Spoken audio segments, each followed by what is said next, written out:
Eh, bueno, bienvenidos al ciclo donde buscamos dialogar entre el Yanigla y otros sectores de la comunidad. Estamos muy entusiasmados con poder continuar con este ciclo que tiene, por ahora, ha tenido 5 charlas, esta es la segunda. Esperamos poder seguir con otros investigadores, técnicos del Yanigla, y también probablemente y ojalá sea con otros especialistas. ¿Se escucha bien? Sí. ¿Me escuchan bien? Bueno. Si se escuchó a alguien que habló, no.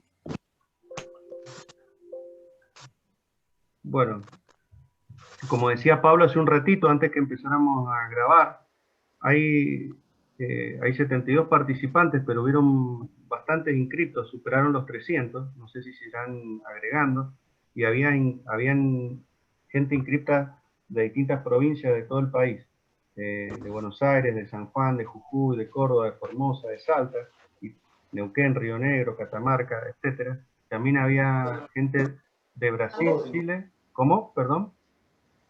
Pero tengo el Zoom. Pero te mandé. Hay alguien más. Les pido por fin que desactiven el audio. Yo intenté desactivar todos los que pude. Si pueden, estaría buenísimo. Y bueno, les decía que incluso hay gente de otros países, hasta de Honduras, Perú, alguien de Sudáfrica que también se ha inscrito para estar con nosotros. Así que les agradecemos nuevamente. Y, bueno, nosotros ahí poníamos que para tratar de ver cuál era el interés de la gente para estar en estos diálogos, y lo que más predominaba era el interés educativo e informativo. Así que esperamos poder cumplir con esa inquietud.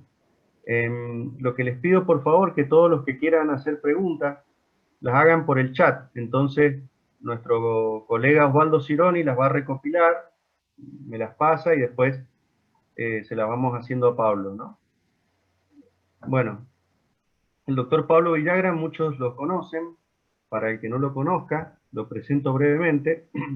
Él va ahora a compartir con nosotros esta charla, conferencia, sobre el valor ambiental, socioeconómico y cultural de los bosques de las zonas áridas de Argentina. Pablo Villagra es biólogo, se recibió en la Universidad Nacional de Córdoba y se dedica a la ecología de zonas áridas y a la ecología forestal. Él hizo su doctorado acá en la Universidad Nacional de Cuyo, donde estudió la ecofisiología de especies de prosófilas. También es profesor de la Facultad de Ciencias Agrarias de la Universidad de Cuyo, y bueno, tiene un amplio currículum que lo voy a resumir. Después el que quiera se lo acercamos, y participa ya hace tiempo del Yanigla, haciendo trabajos vinculado a la ecofisiología, taxonomía, historia ambiental, sistemas de información geográfico, dendrocronología, ecohidrología y silvicultura. Actualmente está encarando ensayos de forestación de zonas áridas y degradadas, y especialmente del género prosópico. Le interesa mucho el manejo, la conservación de los bosques nativos, y también ha coordinado el ordenamiento territorial de los bosques nativos de Mendoza. Fue director de la carrera de Ingeniería en Recursos Naturales. Bueno, y una cosa importante para mí es que es también uno de los coordinadores de la Red Argentina de Ciencia y Tecnología Forestal, RedFort, que siempre nos están ayudando e interactuando con nosotros. Inclusive nos han dado también una ayuda como gran parte del Yanigla en esta serie de conferencias. No quiero dejar a nadie afuera ni lo quiero hacer largo para el que no es del Yanigla, pero le agradezco mucho a Jimena, a Rubén Soria, a toda la gente que nos ha ayudado, Fidel Roy, a todo para poder llevar adelante. Bueno, los dejo entonces con Pablo y trato de no aburrir más a los auditores. Muchas gracias. Bueno, muchas gracias, Facu. A ver, ustedes me dirán si se escucha bien. Facu, ¿todo en orden? Bueno, muchas gracias a todos por estar, y es muy lindo poder compartir con ustedes en estos tiempos tan difíciles de pandemia, pero que abre oportunidades como esta de poder tener un público muy amplio y contarles un poco lo que estamos haciendo. Hoy les voy a hablar sobre el valor ambiental, socioeconómico y cultural de los bosques de zonas áridas de Argentina. Lo primero que quiero decirles es que esta historia que les voy a contar, en realidad es una historia escrita por un montón de gente con la que interactuamos cada día en nuestra oficina, en el campo, en el laboratorio, en donde nos toque trabajar. No los voy a nombrar todos para no aburrirlos, pero ahí escribí, espero no haberme olvidado de ninguno de los que les toca. ¿De qué vamos a hablar? Bueno, quiero a lo largo de la charla contarles un poco la problemática de las zonas áridas, contarles particularmente el papel del algarrobo en el desierto, que es el árbol con el que más he trabajado y con el que de los bosques que voy a hablar hoy. Los bosques como proveedores de bienes, el papel ecológico de los bosques, los desafíos para el manejo sustentable del bosque y el bosque como parte de la cultura, en síntesis. Y para ir terminando, voy a voy a empezar por la conclusión. Y les voy a decir que a lo largo de la charla voy a intentar convencerlos de que los bosques de zonas áridas juegan un rol ecológico, cultural y económico que hace que su conservación y buen manejo sea de suma importancia para lograr el bienestar de los pobladores del desierto. Entonces, ¿qué es un ecosistema árido? ¿Qué características tiene? Bueno, un ecosistema árido es un ecosistema limitado por el agua, controlado por el agua, en el cual hay baja disponibilidad y ciclado de recursos. Justamente la escasez de agua hace...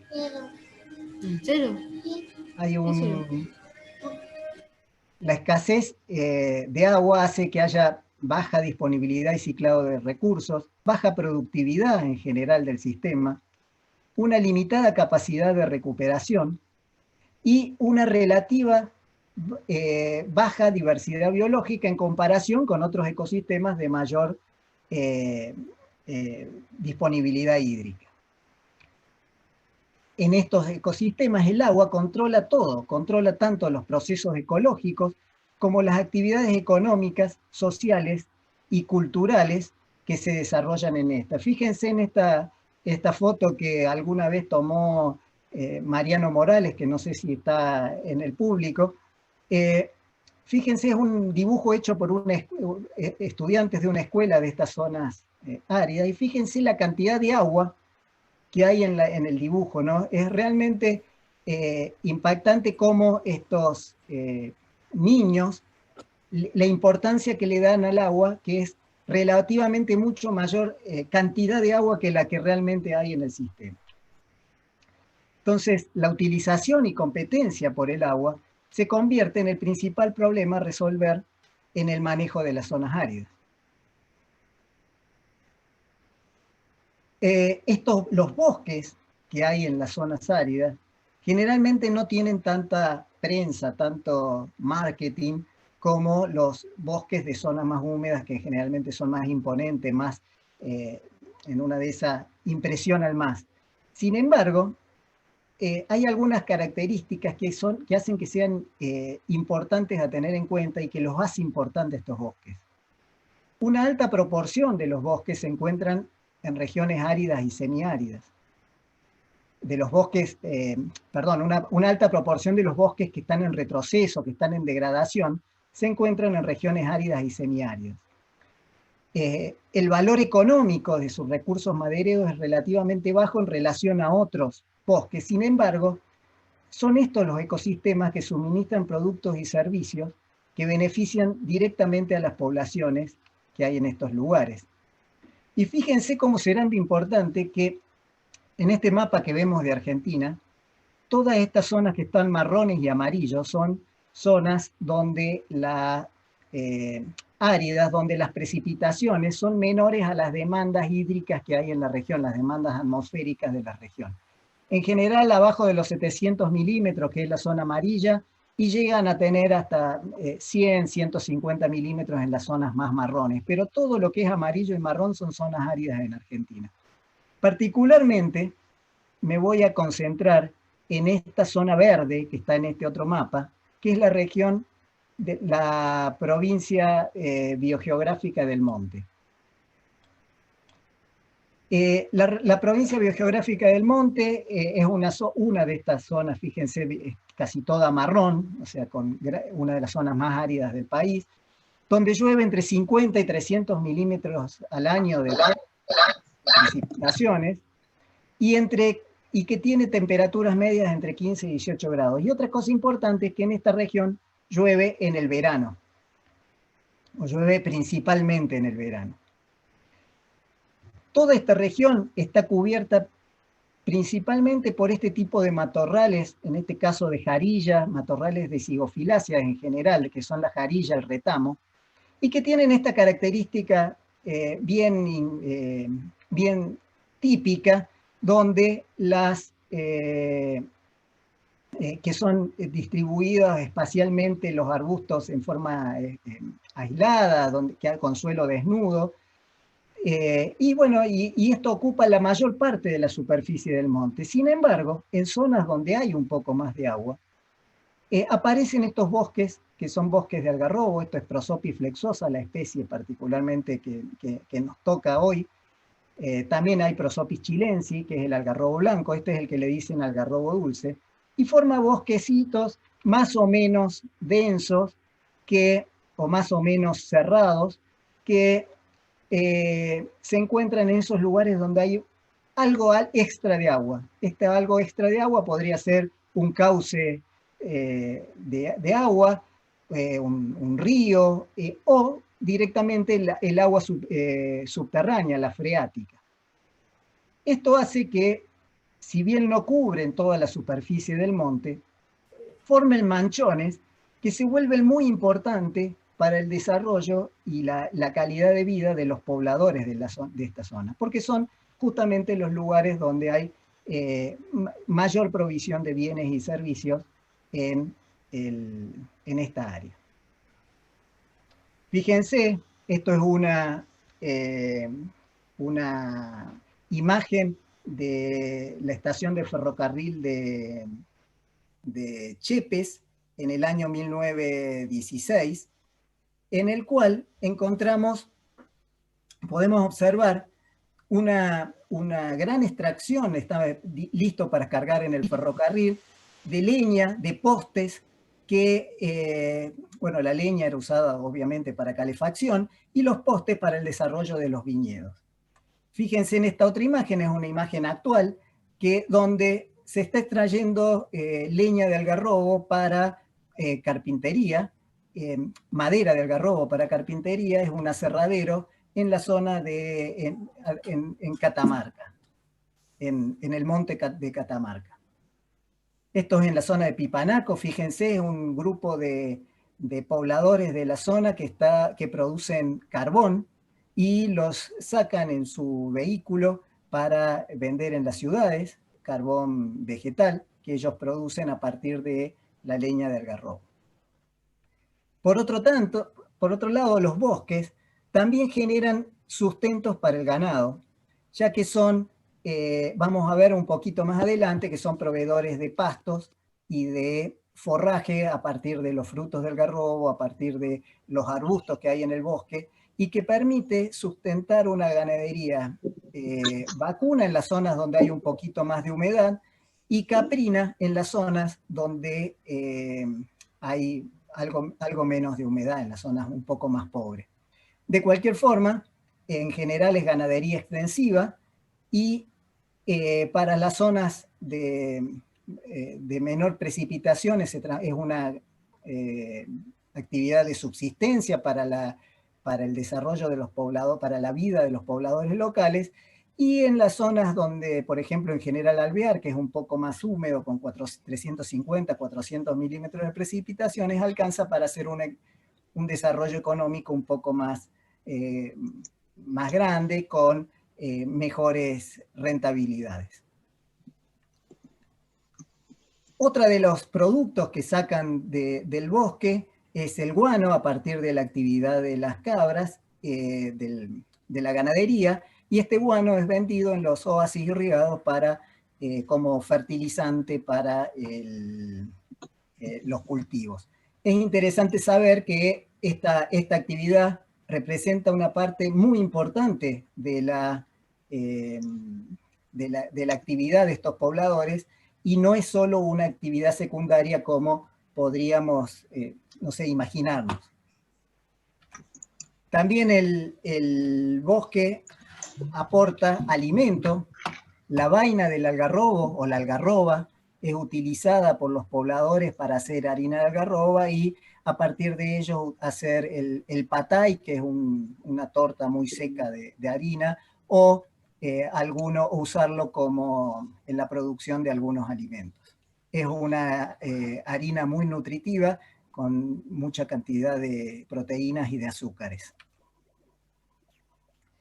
Pero todo esto que produce el bosque ha generado su uso un uso sin considerar las tasas de regeneración del recurso, ha conducido a un deterioro del ambiente a veces que se vuelve irreversible, y esto se llama desertificación, es lo que les llamamos desertificación. La desertificación son condiciones de las zonas áridas que hace que pierdan su capacidad productiva, generando degradación de suelo, empobrecimiento de la cobertura vegetal, cambio selectivo de especies, pérdida de biodiversidad, la pérdida de mecanismos funcionales claves que son los que generalmente le permite recuperarse a estos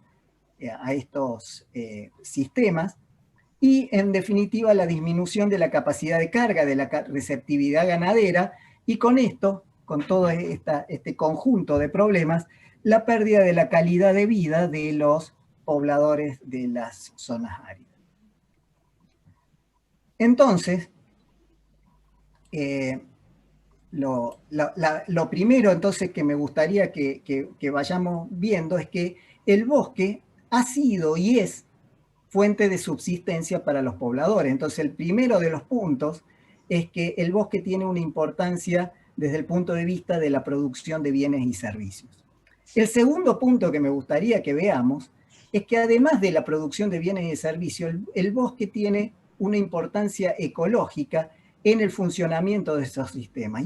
Y relacionado con lo anterior, esta importancia ecológica es lo que permite justamente la producción de bienes y servicios. Voy a tratar dos temas. Uno es el bosque como foco de productividad y el segundo, el bosque como foco de biodiversidad. Fíjense que las dos cosas son problemas actuales que estamos discutiendo a nivel global con el tema de cómo producimos y cómo conservamos la biodiversidad y evitamos la pérdida de biodiversidad.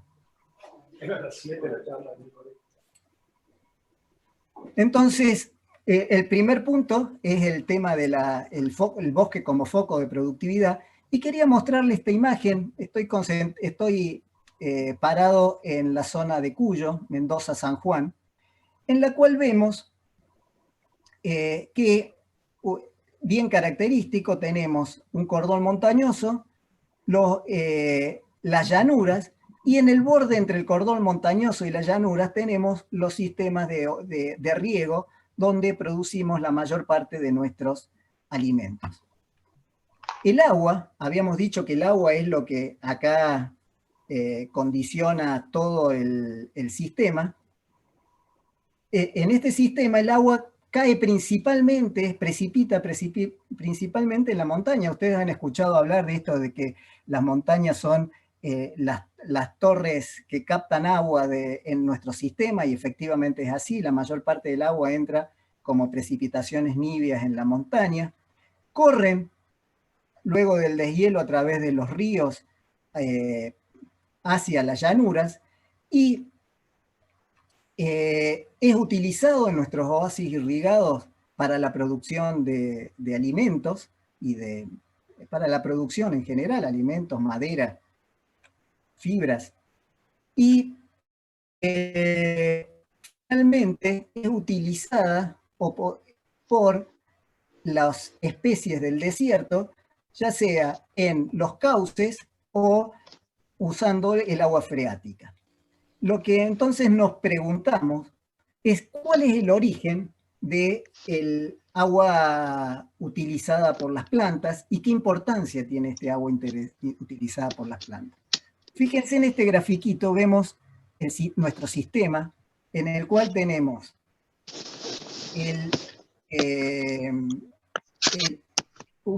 cordones de médanos y entre esos cordones de médanos, bosquecitos de algarrobo. Lo que estamos haciendo, entonces, y tenemos el suelo y tenemos el acuífero, el agua freática. Fíjense que una cosa que es interesante es que el árbol podría estar tomando agua del suelo a través de las precipitaciones o del acuífero. Entonces, para saber cuánto tomaba y cuál era la importancia del agua que tomaba, hicimos pozos en el suelo, tomamos agua de la freática, extrajimos agua del suelo y a través también tomamos agua de las plantas para ver y extrajimos el agua que había contenido en las plantas. Acá vemos algo que no les comenté y que es importante, es que el agua tiene características, puede diferenciarse según sus características isotópicas según el origen que tenga. Acá vamos a considerar el isótopo de oxígeno. Los isótopos son diferencias en los átomos de oxígeno en función del peso atómico que tenga. No importa que lo conozca, que no quiero entrar en profundidad en esto, pero sí que entiendan que podemos diferenciar de acuerdo a la cantidad de oxígeno 18 que tenemos, podemos diferenciar tipos de agua. Acá vemos lo que está en gris, fíjense que tiene, donde dice entre menos 15 y menos 25 de diferencial de oxígeno 18, no importa el número ni lo que le estoy diciendo, simplemente vean que esta es la característica del agua subterránea. Y esto que está acá arriba es la característica que encontramos en el agua superficial del suelo. Entonces podemos diferenciar claramente los dos tipos de agua. Y los puntos estos son el agua que encontramos en las plantas. Fíjense, este es el algarrobo, y el agua que encontramos en el algarrobo, al menos una parte del año en la parte seca, es absolutamente de la freática, es solamente agua de la freática. Ven que coincide los puntitos estos sin rellenar, que son los del año, de la etapa seca del año, solamente están tomando agua parecida a esta de la freática.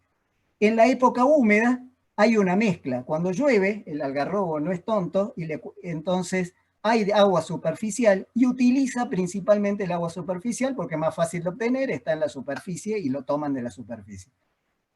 El resto del tiempo toman un agua mezclada, utilizan agua superficial, pero evidentemente están tomando también agua freática que tienen disponible. Entonces, la primera conclusión, hay otras especies que hacen más o menos lo mismo. Fíjense para comparar que los pastos no tienen esta característica, solamente toman agua superficial, lógicamente porque las raíces son cortas. Entonces, lo primero que podemos decir es que el algarrobo toma agua de la freática y toma agua de la freática sobre todo en algunos años, y eso le otorga una ventaja de crecimiento. Acá tenemos otra curva que también parece difícil, pero no lo es tanto. Fíjense, acá tenemos las precipitaciones medias anuales, desde 100 milímetros. ¿Se acuerdan que en Mendoza habíamos dicho que había zonas hasta de 50 milímetros en la zona de Uspallata? Y acá tenemos 700 milímetros que vendría a ser las precipitaciones de Córdoba, del oeste de Córdoba. Si se fijan, tenemos un crecimiento y acá en el otro eje tenemos la productividad medida desde un satélite a través de un índice que se llama EBI. No importa tanto, imagínense la productividad de una parcela de bosque en el campo. Cuanto más alto es, más alta es la productividad. Y si ustedes se fijan, hay una línea que relaciona las dos cosas, ¿no? Cada puntito que ven en el mapa es un punto de un píxel del satélite, o sea, un espacio de 30 por 30 en el campo. Si ustedes se fijan, hay una línea que relaciona los dos y efectivamente a medida que aumenta la precipitación, aumenta la productividad del sistema como es lógico de esperar. Fíjense que hay algunas cosas que son muy interesantes. Si todos... ¿Podés silenciar, Facu? Ay, sí, no lo puedo creer. Ahora si dentro de... Entonces les decía, hay una línea que relaciona las dos, la productividad con la precipitación media anual. Fíjense que si todas las plantas, todos los bosques o los ambientes de este área utilizaran todo el agua, la línea sería perfecta. Pero ¿qué pasa? Hay zonas, hay puntos que están degradados y producen menos que lo esperado por las precipitaciones. Eso es lo que mencionábamos como desertificación o áreas degradadas, o que pueden tener otra limitante como puede ser la salinidad. O sea, hay zonas que producen menos que lo esperado por las precipitaciones. Pero también hay zonas que producen más que lo esperado por las precipitaciones, y acá encontramos, fíjense, no sé si alcanzan a verlo ustedes en su pantalla, pero hay un montón de puntitos que son los oasis irrigados. ¿Ven? Parece, si ustedes se fijan, acá hay una productividad parecido a si tuviera 600, 700 milímetros de precipitaciones, cuando en realidad recibe 200 o 150 milímetros de precipitaciones. Todo eso son los oasis irrigados. Y una cosa interesante es que dentro de esos áreas que producen más que lo esperado por las precipitaciones son estos puntos verdes que hay acá, son nuestros bosquecitos de algarrobo que estuvimos estudiando en Telteca. Todo esto lo que quise decirles es explicarles, se resume en este mapa. Fíjense, es el mismo mapa que vimos antes, en el cual tenemos los oasis irrigados, lo que está en verde acá, esto es el consumo extra de agua y esto es la productividad extra. Vamos a concentrarnos acá. Lo que vemos es que donde hay más productividad, hay más consumo de agua. Y si se fijan, todos estos puntitos verdes que se ven son zonas donde hay bosquecitos de algarrobo que producen más que lo esperado por las precipitaciones. Y la conclusión a la que quería llevarlo es que los algarrobos, a partir del agua de la montaña, están produciendo más que lo esperado por las precipitaciones y representan de esa forma focos de productividad que pueden ser utilizados por las poblaciones de plantas y animales nativas, pero también por el hombre para la producción ganadera, para la producción forestal, para la utilización de los recursos del área. Bien, entonces, espero haberlos convencido con los datos anteriores de que el bosque es un foco de productividad. Ahora voy a tratar de convencerlos de que el bosque es un foco también de diversidad. Si ustedes se fijan, este árbol tiene abajo de su copa un montón de pastos y un montón de arbustos que se acobijan, que se desarrollan abajo de la copa porque tienen condiciones particulares de humedad y de temperatura. En zonas tan áridas y tan climas tan extremos, es muy difícil el establecimiento de plantas en general, pero particularmente de las herbáceas y de los pastos, que son las que tienen interés forrajero.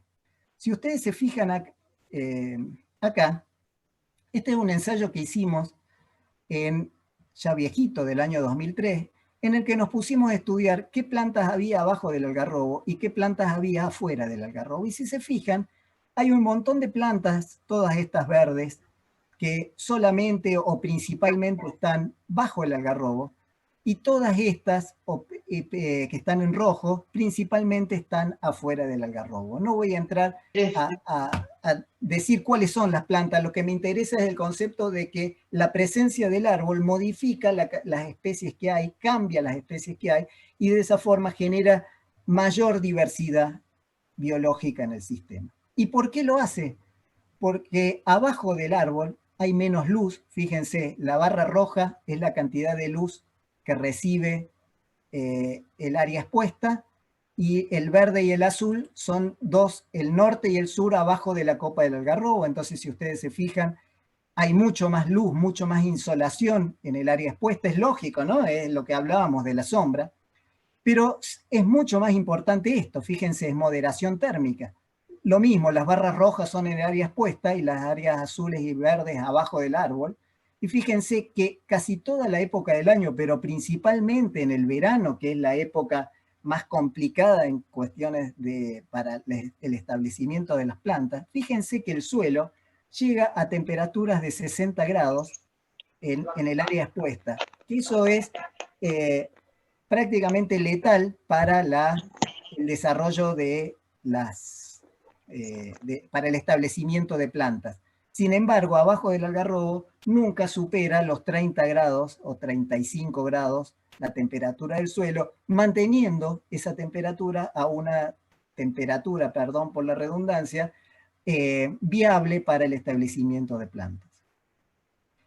Y otra cosa que hace el algarrobo es que concentra nutrientes abajo de su copa. Si ustedes se fijan, estos son cantidad de hojas y tallitos que caen abajo del algarrobo, que caen al suelo, que entran en el suelo en distintos lugares.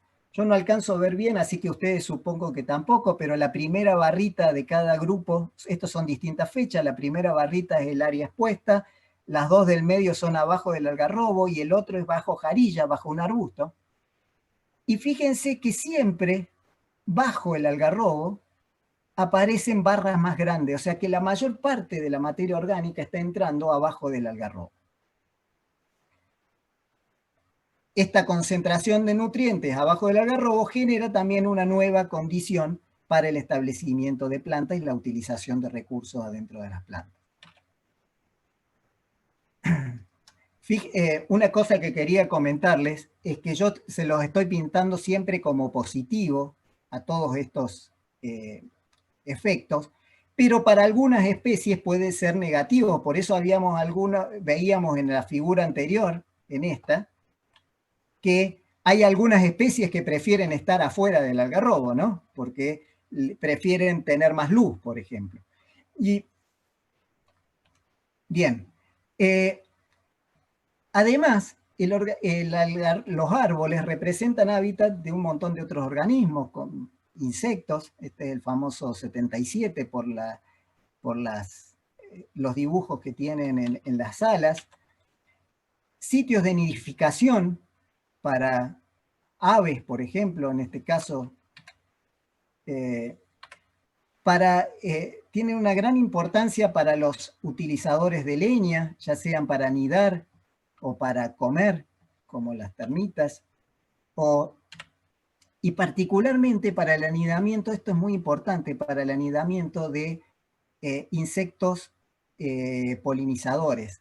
Muchos de los insectos polinizadores anidan en la leña, en la madera muerta del algarrobo, entonces eso es un punto importante desde el punto de vista de la biodiversidad, porque es el sustento de muchos de los polinizadores tan importantes para la reproducción de las plantas. Entonces, espero haberlos convencido de que los bosques de algarrobo son un foco de productividad y son un foco de diversidad, que habíamos dicho son dos de los problemas que tenemos a nivel global. Entonces, fíjense, este es el mapa de distribución, ahora me concentré en Mendoza, el mapa de distribución de los bosques en Mendoza, de los bosques de algarrobo. Entonces, tenemos bosques que tienen su diversidad y su productividad, que pueden ser, albergan esta diversidad, que sostienen diversidad, pero a la vez sostienen producción para los pobladores de la zona a través de la ganadería, y lo que es peor o mejor, peor en el sentido de que complejiza más las cosas, pero mejor porque está sustentando poblaciones de habitantes que viven de esos bosques. Y ahí está el gran desafío, ¿no? ¿Cómo hacer para que estos dos objetivos de conservación de la biodiversidad y de aprovechamiento para mejorar la calidad de vida de esos pobladores se puedan, que aparentemente conservación y aprovechamiento surgen como dos objetivos contrapuestos, puedan unirse en un solo objetivo, que es el ordenamiento forestal sustentable. Es decir, que podamos conservar, que se conserve la biodiversidad y se conserve la productividad, pero que a la vez puedan ser utilizados los recursos por los pobladores del bosque de forma de mejorar su calidad de vida. Dijimos recién que era muy complejo esta situación, y lo que voy a pasar a contarles ahora son algunas de las cosas que nosotros estamos intentando hacer para aportar a este manejo forestal sustentable. Fíjense, una de las cosas que hicimos fue evaluar el potencial forestal. A ver, habíamos dicho que tenemos posibles usos forestales, posibles usos ganaderos y otros recursos que no son que son forestales, pero que no son de uso, que otro tipo de recursos no forestales del bosque. Están los recursos forestales, madera, leña y carbón, y los no forestales, como podría ser la harina de algarrobo. Entonces, en este caso tenemos estudiamos la estructura forestal, cuántos árboles hay, la altura, y vemos que de norte a sur, de norte en la zona de Catamarca, a sur en la zona de Mendoza, disminuye la altura media de los árboles del bosque, desde 8 o 9 metros de altura media a 3 metros de altura media en Mendoza. También disminuye el crecimiento de los árboles, desde 8 milímetros al año en diámetro del tronco, crece en el norte, a 2 milímetros al año o un poquito menos de 2, 1,5 milímetros en la zona de Ñacuñán, por ejemplo. Y la productividad del bosque, yo le hablé mucho de productividad, pero no les he dicho lo que es. La productividad del bosque es la cantidad, en este caso la cantidad de madera que se produce por hectárea por año en un determinado lugar. Y vemos que de la zona de Pipanaco se produce casi 1 metro cúbico de madera por año en el norte, y 0,1 metro cúbico de madera por año en el sur. Imagínense, un 0,1 metro cúbico es una tabla de 10 centímetros por 1 metro por 1 metro. Eso es todo lo que se produce por hectárea de madera en el sur.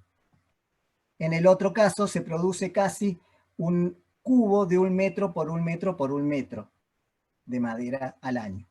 Fíjense entonces, acá yo les puse acá abajo fotos de los árboles característicos de norte a sur. Fíjense, árboles muy esbeltos y de troncos muy gruesos que permiten utilización forestal, árboles más bajos y más tortuosos con menor valor forestal. Entonces, este cambio, este gradiente latitudinal de la estructura del bosque determina el potencial uso que pueden tener, desde árboles más aptos para el manejo forestal en el norte, con mayor biomasa en pie y mayor productividad para diseñar una estrategia de manejo forestal sustentable, y árboles de menor calidad forestal en el sur, lo que obliga a combinar actividades en uso múltiple, o sea, focalizar más en la ganadería y en otro tipo de recursos que en los estrictamente forestales. En estos casos, muchas veces, por ejemplo en Telteca, zona muy seca, las escalas de aprovechamiento deberían ser mucho más locales que en las otras zonas del norte, donde las escalas pueden pensarse como para exportar del sistema algo de madera y tener un mayor ingreso de recursos. Lo mismo podríamos pensar con la ganadería en General Alvear respecto a la ganadería en Telteca, por ejemplo. O sea, una escala de mayor exportación en General Alvear y una escala más local de sustentación en Telteca. Otro de los aspectos que estamos estudiando son los efectos del pastoreo. Este es un trabajo de Bertilde Rossi en 2004, fue su tesis, y lo que encontró es que el pastoreo, el gráfico es un poquito más complejo, pero simplemente voy a decir acá tenemos en verde una área de reserva donde no hay ganadería, y en marrón el área con ganadería continua. En amarillo es una situación intermedia donde había rotación del ganado, entonces no todos los años se utilizaba.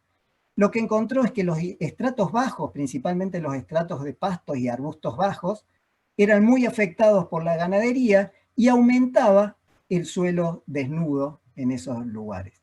Entonces, lo primero que tenemos que considerar es que la ganadería está afectando justamente lo que utiliza, ¿no? Eso es lógico, pero a la vez el sobrepastoreo genera la pérdida de los estratos que son los productivos para este sistema.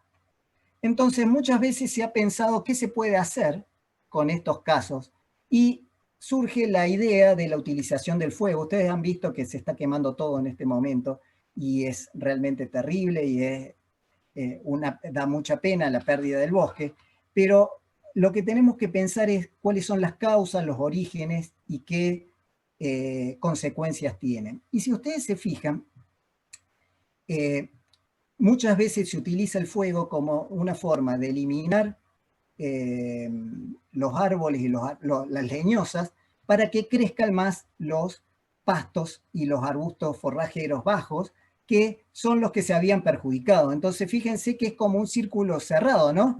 La ganadería disminuye los pastos, la cantidad de pastos, entonces quemamos para que se vuelvan los pastos. Y lo que vimos nosotros en la zona de General Alvear es que arriba tenemos zonas no quemadas, los grafiquitos de arriba son zonas no quemadas, los grafiquitos de abajo zonas muy quemadas, y los del medio son todas situaciones intermedias de tiempo de recuperación luego del fuego.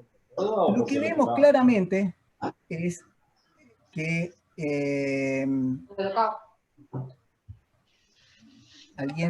un micrófono, lo que vemos claramente es que en las zonas no quemadas tenemos una gran proporción de árboles grandes. Fíjense, acá está representado, simplificado lo que vemos acá. Estos son la cantidad de árboles según el diámetro, pero no miren ese gráfico, miren esto. Acá tenemos en la zona no quemada muchos árboles de gran diámetro y de gran tamaño, con buen potencial forestal, y en las zonas muy quemadas prácticamente desaparecen.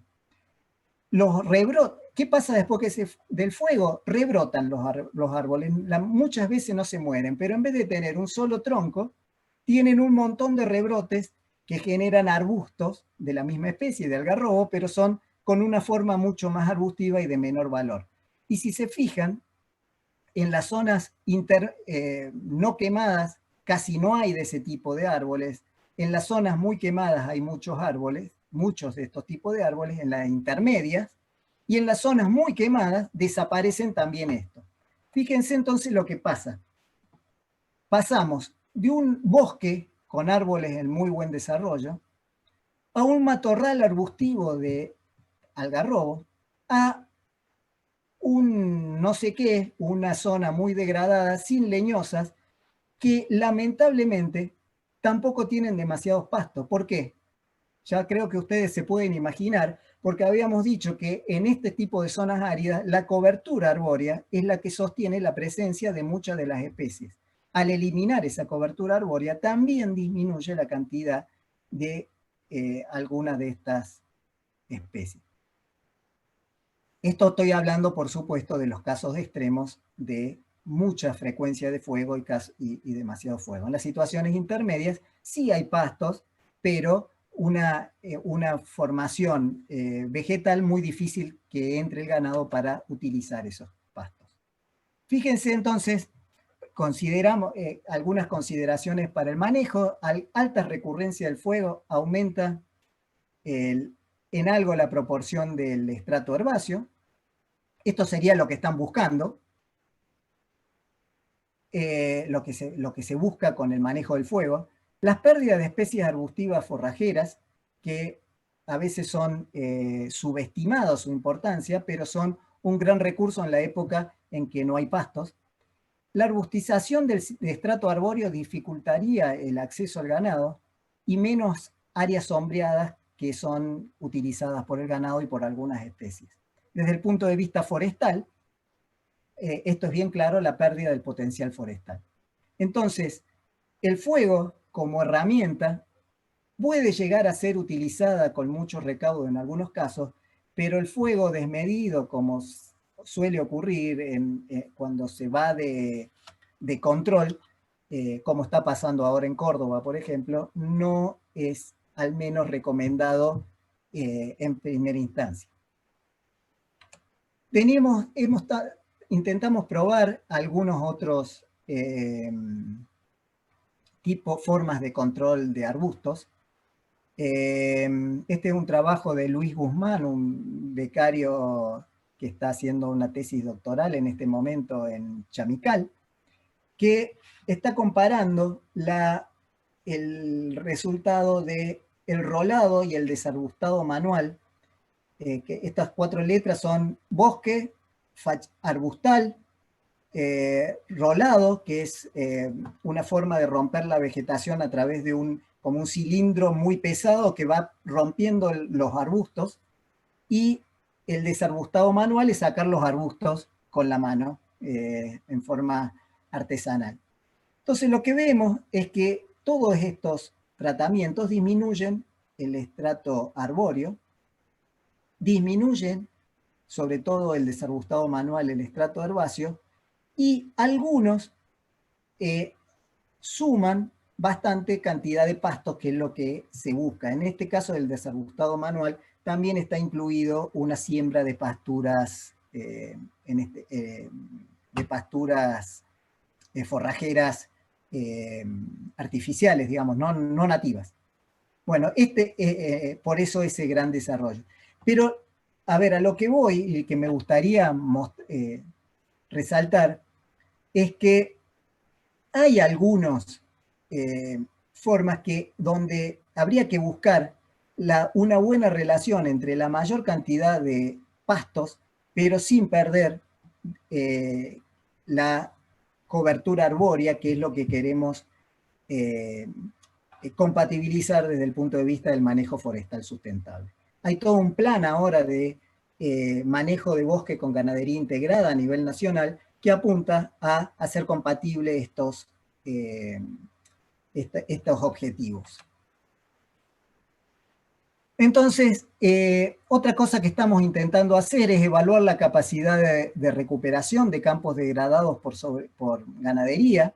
Lo estamos haciendo en Telteca y para eso hicimos estas clausuras, exclusiones ganaderas, son pequeñas parcelas de 30 por 30 donde no dejamos entrar el ganado y estamos viendo qué capacidad de recuperación natural tiene y si las necesidades de restauración, si hace falta hacer alguna actividad para mejorar estos lugares.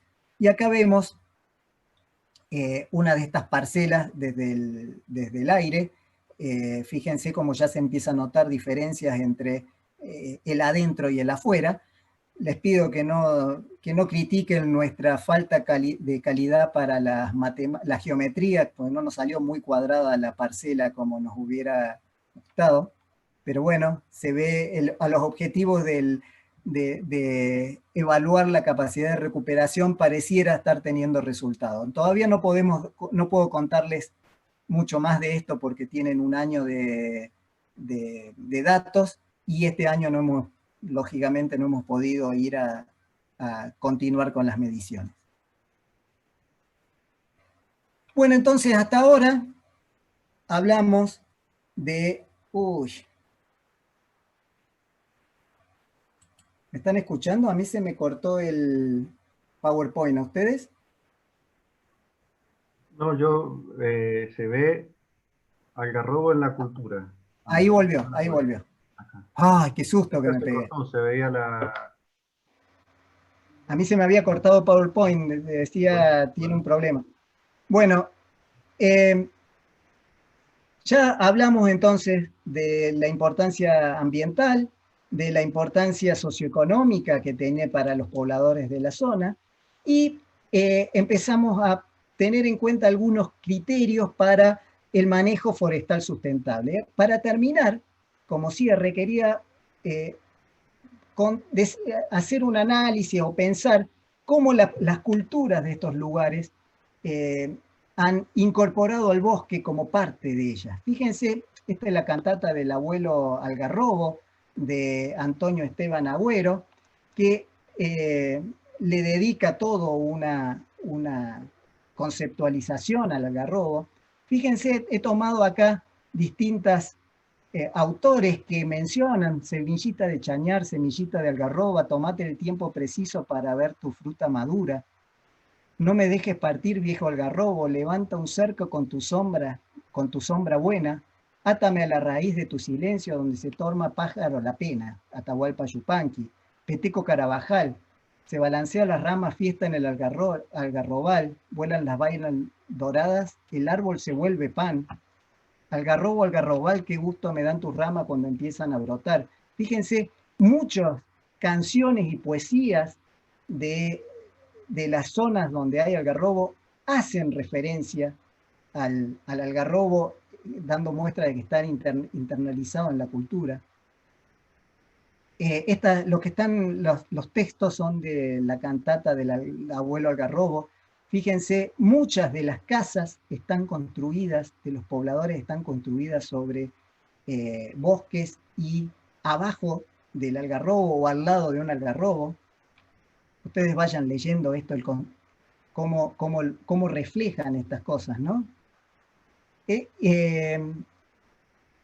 La sombra, y decir que la sombra que derrama como lluvia de paz el algarrobo, la sombra es un bien muy preciado por los pobladores en esta zona. Fíjense, toda la construcción está basada en madera de algarrobo, el carruaje, los corrales, los pozos baldes de donde toman agua están trabados con algarrobo.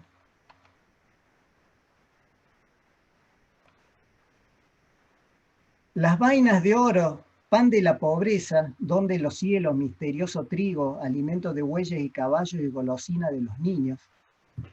Yo ya les había contado cómo se usaba la harina de algarroba. Y otros productos que salen del bosque y que son desde los productos que son bienes a productos culturales o espirituales, que hay árboles que los visten porque son medios sagrados. Entonces todo este tipo de cosas que nos hacen pensar en el algarrobo y en el bosque como parte integral de la cultura de los pobladores de la zona. Entonces, para terminar, volviendo a esto de cómo podemos hacer para tener en cuenta esto del manejo forestal sustentable, ordenamiento forestal sustentable, voy a sintetizar diciendo que necesitamos tener una mirada integral del bosque, a partir de productos madereros y ganadería, que son dos de los productos que más se utilizan, pero teniendo en cuenta los productos forestales no madereros, que era lo que no me salía hace un rato la palabra, muy sencilla pero no me salía, como la sombra, el paisaje, la protección, los servicios como la sombra, el paisaje, la protección de cuencas, la fijación de carbono. Fíjense que estos son cosas de las que no hablamos, pero sin embargo forman parte también de los beneficios a utilizar el paisaje desde el punto de vista turístico o desde el punto de vista recreativo, la protección de cuencas, que tan importante es en algunas regiones para evitar inundaciones o evitar regular el uso del agua, la fijación de carbono con el tema del cambio climático, la conservación de la productividad y diversidad a la vez como objetivos, pero a la vez como fuente de los otros productos, y finalmente la consideración de los valores culturales dentro de de las consideraciones a tener en cuenta en el manejo del bosque. Yo siempre cuento una anécdota muy triste, o en su momento que nosotros haciendo un estudio tuvimos que cortar un árbol que estaba autorizado y todo, pero no consideramos que ese árbol que nosotros estábamos estudiando tenía un valor particular para un poblador de la zona, y eso fue una gran experiencia para nosotros, experiencia negativa en su momento, pero a la larga muy positiva, porque empezamos a darnos cuenta de cómo los pobladores valoran de una forma diferente que en una de esas, o particular, que en una de esas es diferente a la que valoramos nosotros. Entonces, ahora sí, para cerrar, vuelvo a la conclusión y espero haberlos convencido de que los bosques de zonas áridas juegan un rol ecológico, cultural y económico que hace que su conservación y o el manejo sean de suma importancia para lograr el bienestar de los pobladores del desierto. Y con eso los despido, no los despido, vamos a charlar un rato, pero les agradezco haber escuchado y la presencia acá. Y este muchacho del bosque está esperando que podamos conservar su fuente de recursos. Muchas gracias. Gracias a vos, Pablo. Excelente, muy lindo. A mí me gustó mucho y me convenciste. No sé qué va a decir la gente ahora. Vamos a ver.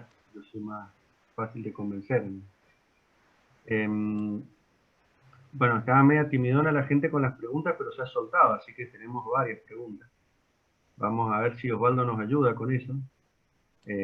Mientras Osvaldo... ¿Estás ahí, Osvaldo? Osvaldo Cironi. Por ahí, si algunos me pueden prender alguna cámara para verlos. Claro, hay mucha gente conocida y otra no. Pueden ahí...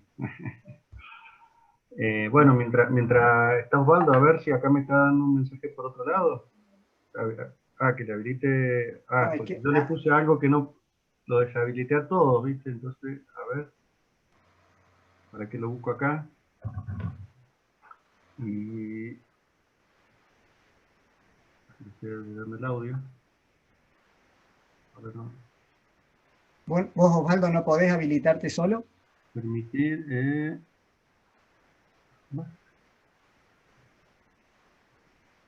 A ver, no puedo ahora. ¿Dónde está Osvaldo? En la O.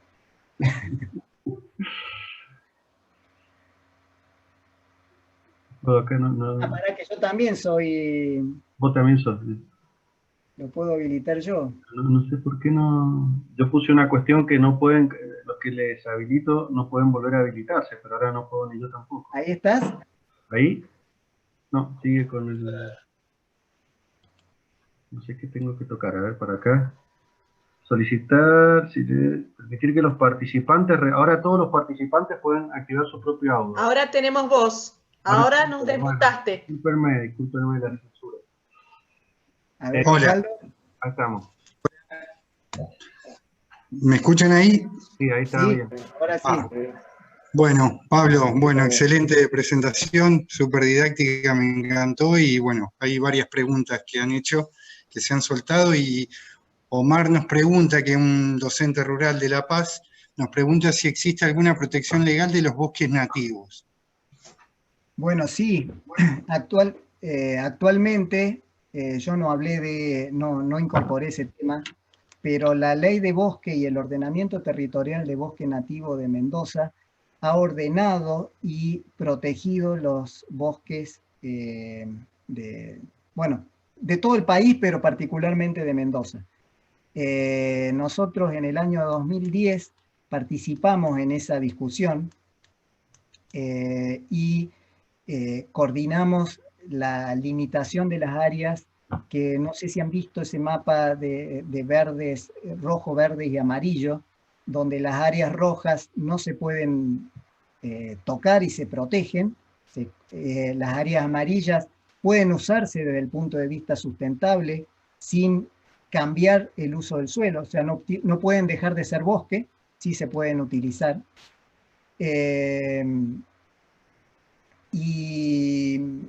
Las áreas verdes se pueden reemplazar, podrían cultivarse. Entonces sí hay protección, y además hay otras leyes de protección que impiden que se corten árboles en la región. Bueno, perfecto. Mirá que hay varias, ya recolectamos 15.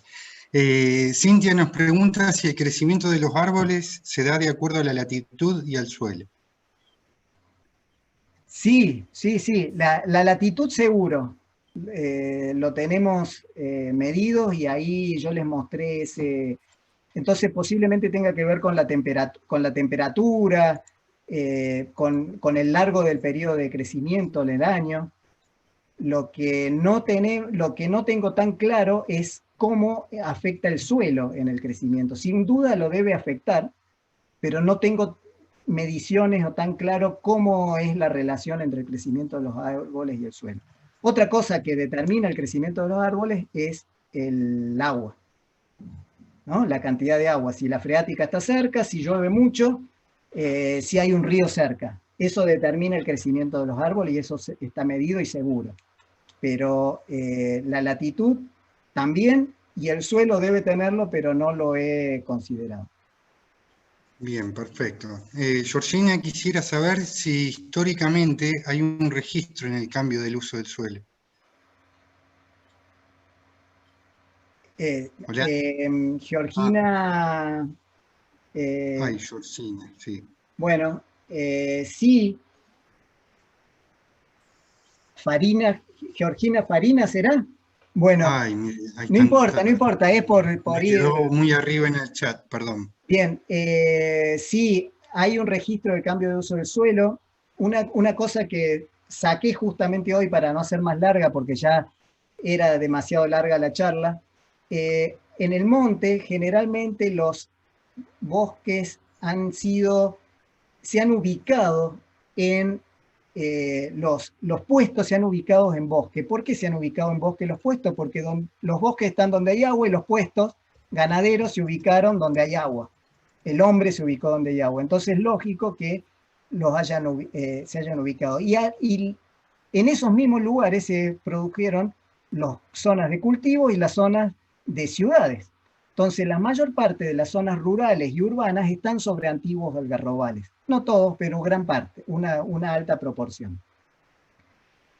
Otra cosa que me parece interesante es que ha habido otras actividades que también han reemplazado bosque, como puede ser en algunas zonas del norte de Facu Rojas, después podría mencionar algo de la minería en la zona cercana a Andalgalá, que ha tenido un impacto por la utilización de los recursos en ese momento del desarrollo minero, ya hace unos cuantos años, que utilizó la madera para esa minería, y algunas situaciones de emprendimientos impositivos que hubo en la década del 90, que reemplazó bosques también por sistemas de riego por goteo, produciendo olivos y frutales en algunas regiones. Bien. Iván pregunta, ¿cuánto tiempo calcula que tardarían en volver a recuperarse los bosques, por ejemplo, los quemados en el norte del país? Por mencionar algunos lugares, dice. No, es muy difícil la pregunta, Iván. La recuperación natural de los bosques es relativamente lenta en zonas áridas, como la recuperación de cualquier ecosistema en zonas áridas, pero va a variar dependiendo de la cantidad de agua y las condiciones ambientales que tenga. El gran problema en algunos casos es cuando ha superado algún umbral de impacto que impide el establecimiento de la recuperación del bosque, y eso es lo que llamábamos desertificación, donde prácticamente la capacidad de recuperación se vuelve cero y necesariamente tiene que tener alguna forma de restauración ecológica para la recuperación. Bien. Esteban dice, ¿quedan claros los recursos o servicios que generan estos bosques en cuanto a lo forestal y ganadero? Pensando en que ya existen producción agrícola en zonas semiáridas, ¿crees que la conservación o restauración de estos bosques le generaría algún servicio a estos sistemas productivos? No sé si se está refiriendo a los bosques, a los servicios de zona de San Luis, la zona más semiárida, ¿no? A ver, no me he puesto a analizarlo desde ese punto de vista. Sí me he puesto a analizar que, que gran parte del desarrollo agrícola de los oasis de Mendoza y de San Juan y de La Rioja se han desarrollado a partir de lo producido por los desiertos. Los desiertos han subsidiado históricamente el desarrollo de los oasis.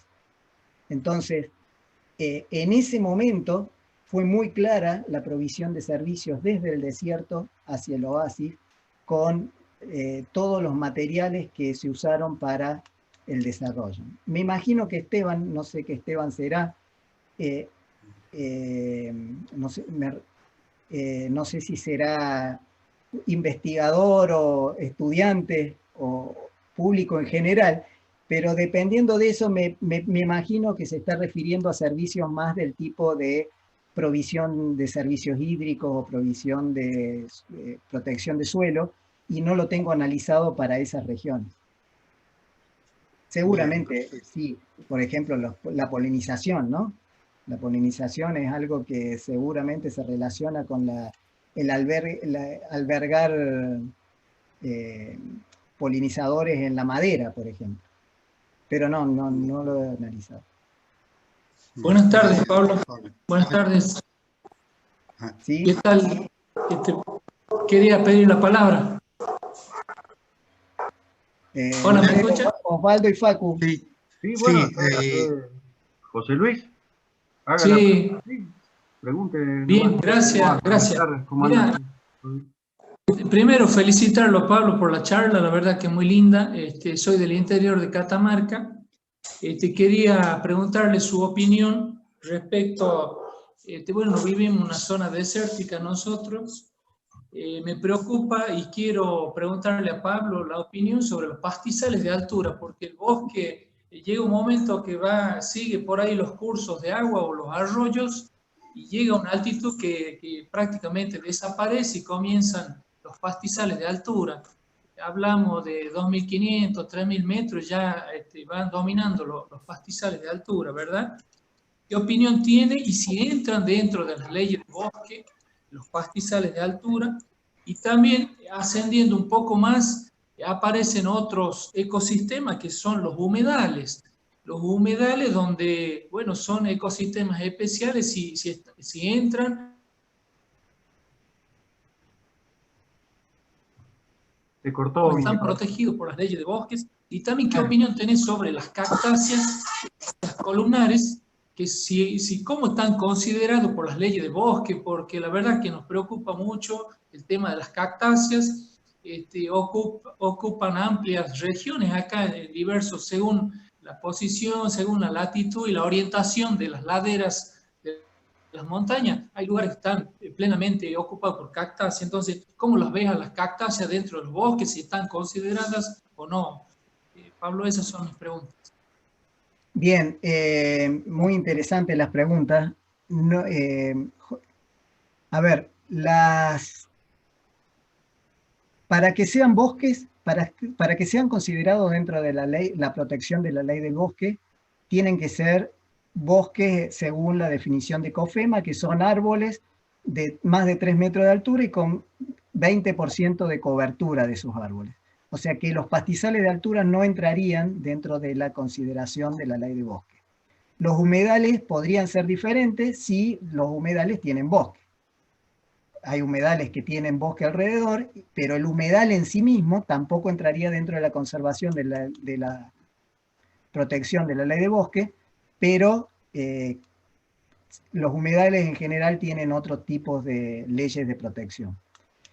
Y las cactáceas columnares, yo entiendo que sí están consideradas dentro de la ley de bosque como excepción, igual que las palmeras, porque tienen utilización y consideración forestal, por más que no sean estrictamente árboles, ¿no?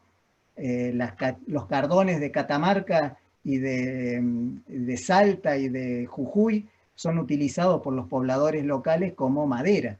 Entonces, por eso han sido considerados dentro de la ley de bosques. Disculpa, Pablo, es un recurso más de la zona, las cactáceas, y también se están registrando cactáceas columnares es más, se están pidiendo registro para registrar la altura de las cactáceas. Estamos descubriendo verdaderamente cactáceas de más de 20 metros de altura, pero bueno, con todo plantas milenarias prácticamente, ¿no? Gracias, Sí. Pablo. Gracias, José Luis, por la pregunta. ¿De dónde sos? ¿De qué lugar de Catamarca? De Andalgalá. De Andalgalá. Estuvimos ahí trabajando en Pipanaco, que es ahí cerquita. Sí, sí, me interesa mucho la zona. Bueno, Osvaldo. para ir acortando, porque hay muchísimas preguntas. Luis nos pregunta, ¿qué tolerancia tienen los bosques cuyanos frente a escenarios de cambio climático y sobreexplotación de agua en los oasis irrigados aguas arriba? Es muy interesante la pregunta y es una de nuestras preguntas de investigación. Todavía no la tengo para contestar claramente. Nosotros no detectamos grandes cambios en la disponibilidad de la agua freática en un trabajo que hizo principalmente Pablo Meglioli, que ahora está por salir, en la cual seguimos la freática durante varios años y los cambios no afectarían inicialmente, pensándolo así como primer resultado, la disponibilidad hídrica para los algarrobos. Pero esto es un trabajo puntual para Mendoza y para Telteca. No hemos analizado otras regiones. Indudablemente la disminución de la freática en esta zona sería terrible, porque es el agua disponible que permite la existencia de los bosques. Los oasis irrigados están usando el agua y no están llegando esa agua a las zonas desérticas, por lo tanto el agua superficial tampoco está llegando, también está llegando menos, y bueno, y será tema en una próxima conferencia esperemos poderlo resolver. No me acuerdo quién era la que había hecho, o el que había hecho la pregunta. Había sido Luis. Luis. Emiliana te pregunta si ustedes están trabajando con los pobladores de la zona en la recuperación de los bosques. Bueno, hay planes de restauración ecológica que están llevando a cabo el grupo nuestro, pero el que se encarga principalmente de eso es Mariano Coni del IANIGLA, del IADISA, perdón, que tiene a cargo esos ensayos. Y nosotros en San Juan, lo vi a Marcos por ahí presente, estamos trabajando en una área degradada por salinidad, campos degradados por salinidad, y estamos haciendo reforestaciones con el objeto de ver cómo la plantación de árboles de algarrobos nativos permitiría recuperar esas áreas degradadas por salinidad. Espero haber respondido. Quizás a Emiliano le gustaría charlar un rato más sobre el tema, pero... Emiliana. ¿Emiliana? Sí, No, Emiliana. Emiliana. Bien, bueno, vamos rápido, Pablo, hay un montón de preguntas. Dice María Marín, si los incendios que se están produciendo ahora en Córdoba, ¿cuánto tiempo tardarían en recuperarse? Oh, qué preguntita. ¿Fuiste vos, Susana? ¿María, sos Susana? María Marín dice. Sí, pero le vi la cara y es Susana, me parece. Ah. Soy yo, Sí, Pablo. Yo hice la pregunta. sí. Mirá, la sierra es muy complejo, es muy complejo. Se están quemando bosques que no se habían quemado nunca. Eso es lento de recuperar. Evidentemente la Sierra de Córdoba se recuperan un poco más rápido que nuestros desiertos, pero igual la frecuencia con la que se están quemando impide, es el mismo gráfico que les mostré yo de fuego. Vieron que la frecuencia de fuego te llevaba de un bosque a un matorral primero y después a la nada o a un pastizal o algo con muy pocas leñosas. Es lo que está pasando en la Sierra de Córdoba. Se están perdiendo bosques por recurrencia de fuego, no tanto por un fuego en particular. Todos los años, muy seguidos, se están quemando. No sé si está Esteban El Coba por ahí, él estaría bueno que le tomen, no, estaba un rato, no sé, sí está, él sabe más de esto. Gracias, Pablo. Es tremendo lo que está pasando. Podés meterle Es ahí terrible. un mensaje por privado a Esteban Bueno. Kovalkov, difícil de Gracias. nombrar inclusive. Bien, continuamos. Rodrigo nos pregunta, ¿cuáles serían algunas soluciones para mejorar la restauración y conservación del monte nativo? Bueno, bien, es muy interesante la pregunta. Yo intenté darles algunas pistas espero que hayan quedado como ese intento, respecto al manejo forestal y el manejo ganadero. Algunas de las cosas que no dije por falta de tiempo es cómo utilizar los recursos, que me parece que es importante. Uno es la utilización de la leña seca y cómo usar esa leña seca, y otro es la utilización de de ramas en lugar de árboles. La permanencia del árbol en el bosque, el árbol adulto en el bosque, se ha demostrado que es esencial para mantener el bosque en estas zonas áridas. Es mucho más difícil plantar una planta nueva que manejar una planta ya establecida en estas áreas. Y eso es una cosa clave que tenemos que tener en cuenta. Por eso Juan Álvarez, que también me parece que está entre el auditorio, está desarrollando toda su línea de investigación por ese lado, por el lado de ver cómo manejar el árbol ya establecido para obtener recursos de él, pero sin matarlo. Eso me parece que es el punto clave. Bien. Y otra cosa, perdón, y me acordé de uno, que es el manejo de la regeneración natural. Es más fácil manejar la regeneración natural que plantar una planta nueva también. Entonces, cuando encontramos por eso el rolado y el fuego son tan complicados de manejar, porque no estamos sacando solo el arbusto, la jarilla que es competidora con el pasto. Al rolar o al quemar, está sacando también el arbolito que está creciendo de abajo. Bien. Bueno, Germán nos pregunta si existe alguna legislación para distribuir en forma más equitativa y justa el agua. Hola. No. Ay, Germán, qué pregunta. No es mi tema de trabajo y no me animaría a contestar esa pregunta con conocimiento, digamos, con profundidad. Espero que me sepas disculpar, pero en las próximas charlas, en una de esas, hay alguno que tenga más conocimiento que yo sobre el tema agua. Bien, acá, bueno, se me olvidó colocar el nombre, pero te hacen una pregunta que, bueno, así hiciste referencia a la pérdida de biodiversidad, pero ¿a qué haces referencia cuando hablas de selección de especies? Nos preguntan. ¿Cuándo hables de selección de especies? Ay, ¿Quién era el que preguntó que hable? Perdón, pues se me pasó el nombre de Pero él debe saber. Ah, sí, él o ella debe saber quién fue, sí. Que prenda el micrófono y haga la pregunta. Bien, perdón. No la entendí, no recuerdo haber hablado de selección de especies. No, porque justamente dice que hablaste de pérdida de biodiversidad, pero ¿a qué haces referencia cuando hablas de selección de especies? ¿Se habrá ido ya? Pero, bueno, ¿quiere que pase a la siguiente? Pasa la siguiente. También sobre los humedales, la ley de humedales y también sobre los incendios de Córdoba, preguntaba Silvana, creo. Bueno, eso Pablo, creo que algo dijiste justo de Córdoba. Y... Sí. Bien. Bueno, pasemos al próximo, Osvaldo. Bien, porque bueno, no lo sé, Susana... no entendí la pregunta, perdón, Germán. Sí, bueno, perdón, yo que no coloqué el nombre.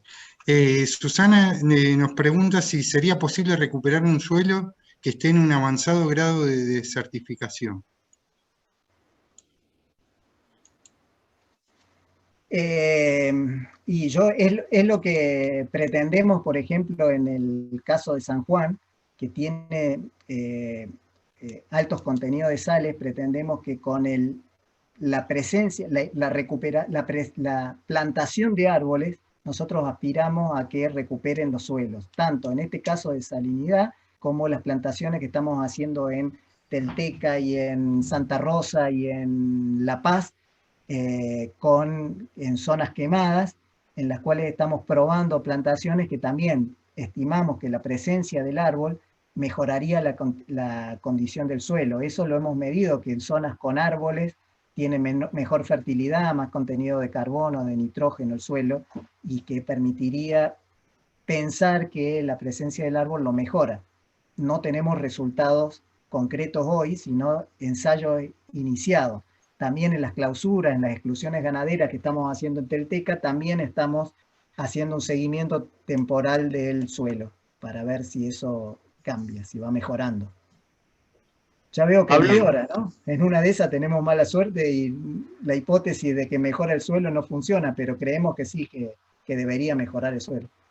Pablo, ¿Sí? ¿se me escucha? Sí, ¿quién? Mi nombre es Claudio Reynoso. Justo venía tu pregunta, Claudio. Bien. No, pensé que me habían salteado, por eso, perdón. Ahí dejo que hablen. Bien. No, pero ya que está... Hacé la pregunta vos, ya que tomaste la palabra. Dale, bueno, muchas gracias. Yo soy profesor de geografía y me interesa muchísimo, bueno, las prácticas pedagógicas, ¿no? Y en los diferentes niveles educativos, porque yo trabajo en la universidad, trabajo en terciario, trabajo en secundaria, y me parece muy interesante involucrar a la sociedad como protagonista del rescate patrimonial de todos estos bosques en las zonas áridas. Y bueno, la pregunta concreta era si habían proyectos de trabajo en conjunto entre el Yanigla y las instituciones educativas, las escuelas secundarias, los institutos terciarios. A ver, sí y no. Sí tenemos algunos trabajos en los cuales hemos asesorado o incentivado la participación de estudiantes o de cursos en estos proyectos educativos, y no porque no tenemos un programa ya establecido en el cual querramos trabajar, tengamos claro lo que vamos a hacer. Es como que estamos improvisando a medida de que alguien requiere un asesoramiento para un programa educativo, ahí es cuando participamos. La verdad que siempre tenemos interés en eso, y lamentablemente las urgencias a veces nos hacen que vayamos así como a los saltos cuando hay una demanda, tratar de cubrirla, pero no hemos logrado armar un programa concreto, digamos. Muy bien, bueno, gracias, Si Pablo. estás interesado, bienvenido en participar y en aportar en ese sentido, ¿eh? Sí, porque yo trabajo en una escuela rural que es de la Escuela Huarpes de Barrancas, donde se realiza un permanente rescate cultural y de la identidad del lugar desde la cultura pre-Huarpe, donde el uso, por ejemplo, del algarrobo y de las jarillas siempre están permanentes en los programas que abordan los estudiantes, porque la escuela aparte tiene una modalidad de agro y ambiente, y bueno, justamente los usos del algarrobo, los usos de la jarilla, y bueno, todo el trabajo que se lleva a cabo desde el área de ciencias sociales tiene que ver con ello. Por eso también lo preguntaba. Muy interesante. Posiblemente si pudieras comunicarte con nosotros, mandarnos un mail, estamos en contacto. Me parece muy interesante. Sería fabuloso, Pablo. Bueno, muchas gracias. Claudio, vos tenés mi email. Gracias. Facebook, así que hablamos por aquí. Gracias por tu pregunta, Claudio. Por favor. Seguimos. Mariana nos pregunta, ¿qué impacto ha tenido la ley de bosques nativos y qué falta hacer al respecto? Ha tenido impacto y falta hacer mucho. Sí, puedo desarrollarlo un poquito más. Ha habido una reducción de la deforestación a nivel nacional, producto de la ley de bosque y de su aplicación. Ha habido muchos problemas también en la aplicación de la ley de bosque que ha impedido que sea perfectamente o mejor implementada y mejor aprovechado. Yo creo que hay muchas cosas para hacer, hay que empezar a mejorar los sistemas de transferencia de recursos entre la nación y los pobladores o los propietarios de los bosques para asegurar el funcionamiento de los planes sustentables. Y en Mendoza no es ningún problema, porque en Mendoza los bosques, alguien hizo una, vi en el chat a alguien que hizo una pregunta que acerca de si los bosques en Mendoza estaban en áreas marginales, y está bueno, por eso en Mendoza, al no estar los bosques en lugares que tienen un fuerte interés económico, todavía no tenemos un problema de conflictos de intereses entre la conservación y el desarrollo de un cultivo o de un barrio, como suele pasar, por ejemplo, en Córdoba. En Córdoba sí tienen muchos conflictos de intereses porque en la Sierra de Córdoba, donde están los bosques ordenados en la ley de bosque, son zonas muy requeridas para el desarrollo de emprendimientos turísticos y cosas así, ¿sí? Entonces, bueno, en Mendoza no tenemos grandes problemas, en el monte en general no hay grandes problemas porque no hay intereses, en otras regiones del país sí hay grandes problemas porque hay conflictos importantes a trabajar y a resolver.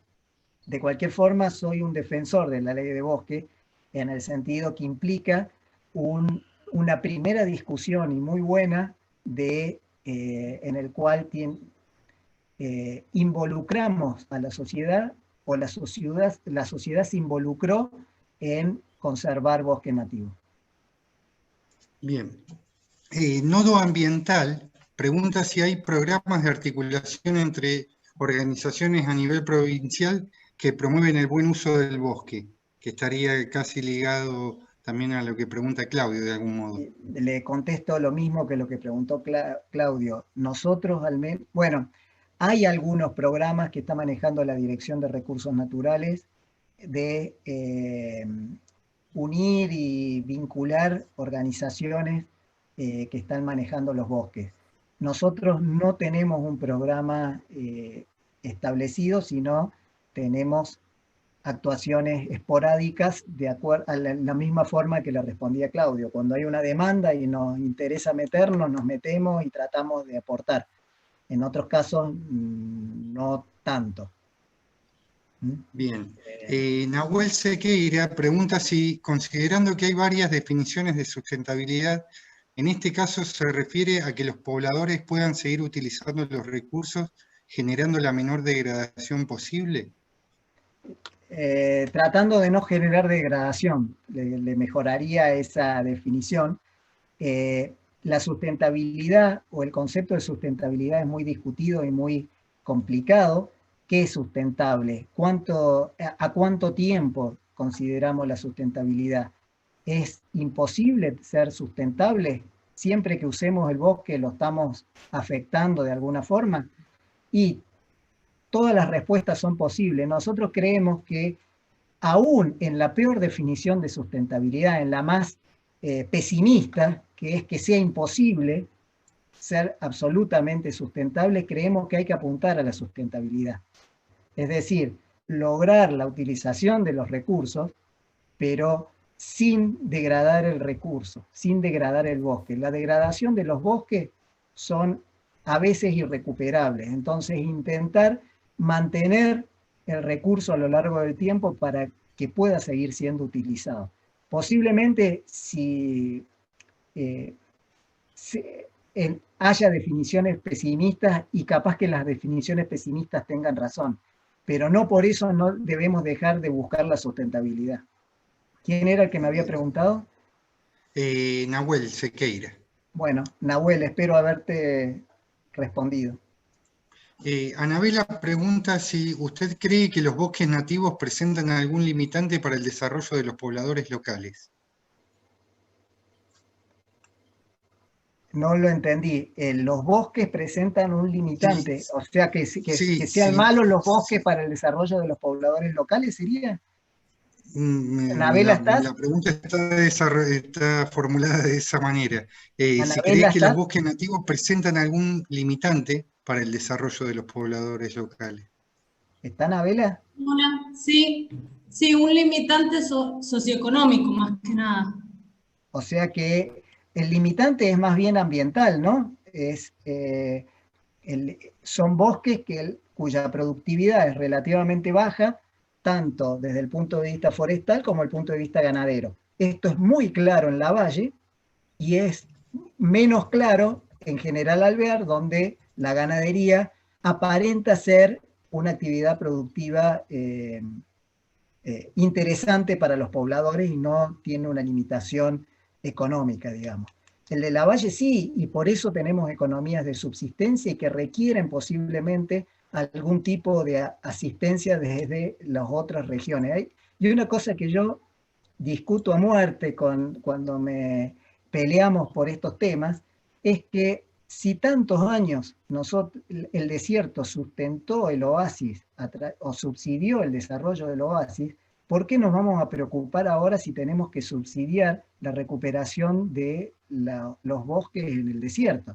Entonces no me preocuparía que necesitemos hacer aportes desde la ciencia, desde el Estado, desde los ONG, desde los productores, para recuperar esos sistemas que hoy son limitados o limitantes, como dice Anabela, al desarrollo socioeconómico. Y asegurar el bienestar y la calidad de vida para los pobladores del desierto, que tienen tanto derecho como nosotros de tener una buena calidad de vida, ¿no? Siempre dentro de su cultura, no es que hay que sacarlos de la cultura, pero sí que tengan salud, que tengan agua, que tengan educación. Bien, Anaí nos hace dos preguntas en realidad, y dice si han hecho estudios de modificaciones en el bosque con el cambio climático, ya sea presente o futuro, y cuáles son las tareas y estudios futuros para mejorar o mantener el estado de los bosques. Respecto al cambio climático, no tenemos demasiados estudios y predicciones de los bosques con el cambio climático. Estamos más preocupados por el uso del suelo que por el cambio climático, no porque nosotros como grupo, pero tenemos dentro del instituto gente especialista en cambio climático y que estamos largando en este momento un proyecto en el cual vamos a poner algunos sensores que nos permitan seguir el crecimiento y ver cómo responde al clima. Ahí la estoy viendo a Ana, que es una de las que está, la que me está enseñando en esto. Y bueno, así que esperamos también que en unos años poder darle una respuesta ahí mejor, más fina. Sí hay trabajo realizado en otros bosques, ¿no? En estos bosques de zonas áridas no tanto. Sí, en el Chaco hay, en la Patagonia hay, en la Puna, en los bosques de Polilepis, de las zonas más altas también hay, pero no recuerdo estudios de cambio climático en bosques de algarrobo en el desierto. Bien, a Raimundo le gustaría saber por qué es tan difícil para las comunidades huarpes acceder a los beneficios de la ley de bosque, puesto que son titulares comunales del bosque. Eso permitiría hacer un plan de manejo y donde se podría extraer la leña de derrame y tener un ingreso sustentable a las comunidades. Coincido con Raimundo. Hay una nueva propuesta, una nueva idea desde la Dirección de Bosques de Nación, considerando esto. Hay una propuesta, se está trabajando en una propuesta de cambio de la ley de bosque, en la cual, propuesta menor, no un cambio drástico de la ley de bosque, sino introducir algunas modificaciones que permitieran que este tipo de situaciones sean contempladas. En realidad, los pobladores huarpes de Lavalle deberían poder recibir los beneficios de la ley de bosque. Si no la reciben todavía, es porque hay algún problema burocrático que no me animo a decir cuál es, pero seguramente hay algún problema burocrático ahí. Pero con la nueva modificación que se está proponiendo, que no ha salido y es simplemente un borrador, ahí estaría definitivamente solucionado, porque justamente una de las cosas que apuntaban era esto, a cambiar esta idea, a que quede bien explícito que los pobladores que demuestren tenencia, aunque no tengan los títulos de propiedad bien claros, puedan utilizar los beneficios de la ley de bosque. Espero haberte contestado, Raimundo. Bien, muy claro. Silvana Muchas Picone. gracias, Pablo. Muchas gracias, Raimundo. Silvana Picone te pregunta cuál es tu opinión sobre las causas de los actuales incendios en los bosques nativos y si crees que esos bosques incendiados tienen posibilidad de recuperación. Bueno, ¿Cómo creo me que quieren meter en el lío a mí, eh? Sí, ya ha respondido. Sí, ya respondí un poco eso. Yo creo que las causas de los bosques, de los incendios son... A ver, hay una cosa que es importante. Para que se queme un bosque tiene que poder quemarse y no solo querer quemarse, ¿no? Entonces, tienen que estar dados las condiciones para que haya incendios. Este año, y es un año particular en cuales se han dado las condiciones en muchas partes del país para que haya incendios. ¿Cuáles son esas condiciones? Que haya un año anterior más o menos bueno, que acumuló biomasa en el suelo, material combustible, y un año malo, seco como este año, en invierno, en la zona de la chaqueña y pampeana, en la cual se seca todo ese material y se quema. Entonces, esa condición se dio este año, pero además hay incendiarios, hay gente que sale a quemar, y esa esas quemas intencionales, cualquiera sean las causas, algunos dicen que son con intenciones de ganaderas, otros dicen que son con intenciones simplemente piromaníacas, cualquiera sea la causa, este año era un año que se estaban dadas las condiciones para que se quemara. El año pasado posiblemente los mismos personajes con las mismas intenciones no hubieran quemado toda la cantidad de bosque que se quemó este año. Bien. Bueno, Maru Mosca te felicita por la exposición y en realidad ella se preguntaba si tienen una medida de la capacidad de carga de ganado vacuno y caprín. Pero sí, la tenemos, pero no la tengo, no te la puedo contestar, Maru, pero seguramente el grupo de Pasera, que es un grupo que ha trabajado mucho con nosotros, tiene esas mediciones, pero no va a ser difícil, si la necesitas fácilmente te lo podemos pasar. Se me mezclan las medidas a ver, Ñacuñán, por ejemplo, varía en zonas buenas entre 10 hectáreas por vaca, por unidad equivalente vaca, y 20 por unidad de equivalente vaca en las zonas un poco peores. En Telteca, obviamente, mucho menos, y hay zonas que directamente tienen más de 60 hectáreas por equivalente vaca y no lo hace posible de desarrollar, digamos, esa actividad.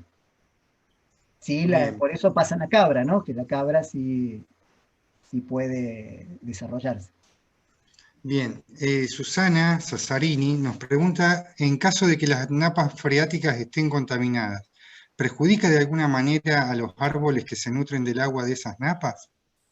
Depende de cuál sea la contaminación. Si fuera contaminación por nitrógeno, por ejemplo, lo beneficia. Si fuera, digamos, va a depender de cuál sea la contaminación.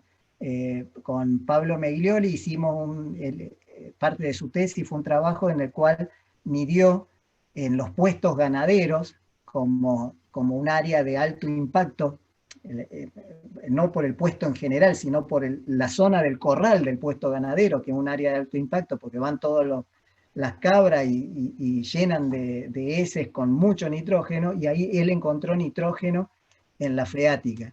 Pero también encontró que los árboles crecían más en esos lugares con disponibilidad de agua y con disponibilidad de nitrógeno. Entonces, en ese caso, sería una contaminación positiva para el árbol. pero posiblemente haya otras contaminaciones, por ejemplo, la salina, si se salinizara, crece menos el árbol.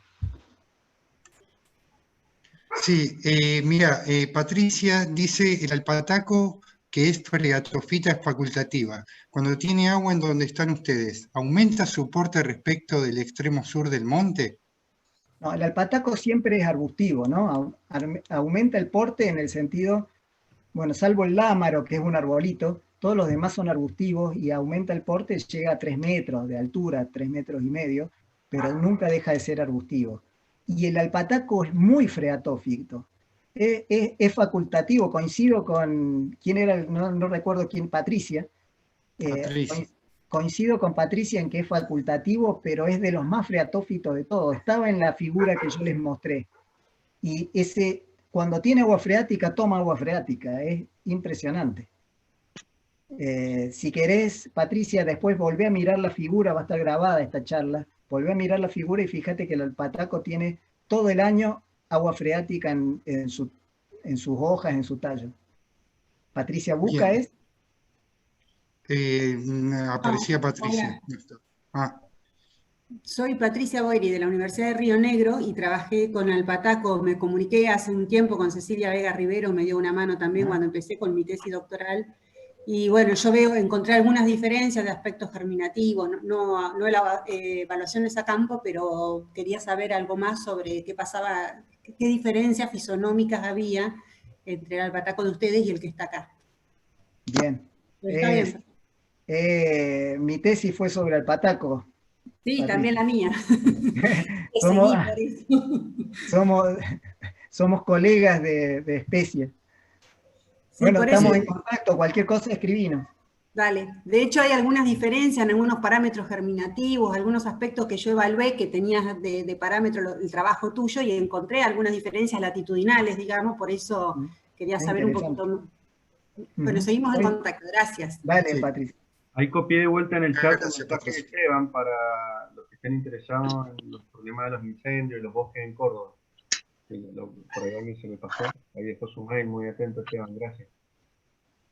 Bien, Georgina Eliano, que no sé a qué hace referencia puntualmente de tu exposición, pregunta así literalmente, o sea que casi todo el bosque nativo de bosque quedó marginal en esas zonas más secas. No sé a qué... Eso ya le respondía, a Georgina, porque justo lo había visto a ese en el chat. Fue la ley de bosque. Perfecto. Bueno, Romina Escudero pregunta si hay alguna forma de proteger o desinfectar el algarrobo por el ataque a insectos, que no sea invasivo, ya que estamos identificando árboles jóvenes que se secan por esa razón en Telteca.